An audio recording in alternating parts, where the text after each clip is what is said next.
ikiwa Yanga Sports Club atafanikiwa kurudisha hawa watu Tanzania, basi atakuwa amefeli huko aliko. Sababu moja tu, kama Fadlu Davids alikuwa bora sana Simba na Raja Casablanca wakaamini anaweza kuwafikisha nchi ya ahadi, ila baada ya kumpa timu tu amefeli na wamemfukuza. Hii ina maana amefeli sana pao, kitendo ambacho amefanya Raja Casablanca kuachana naye, na uoni timu nyingine kubwa zikifanya move ya kwenda kumfuata na kuongea naye.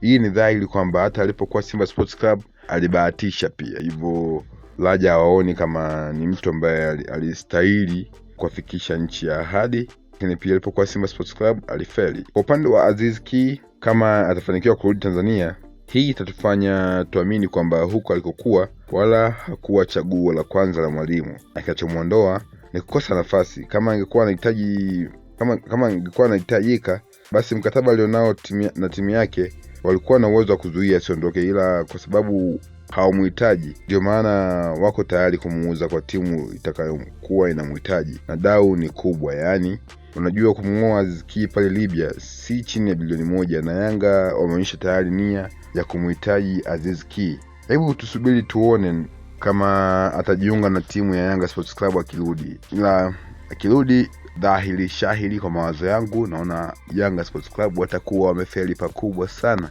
sababu wanakwenda kuchukua kitu ambacho kwao kilikuwa bora.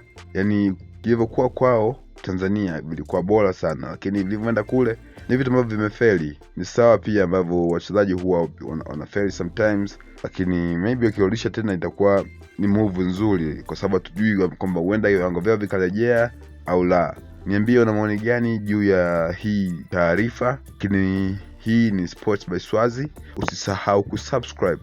I'm out.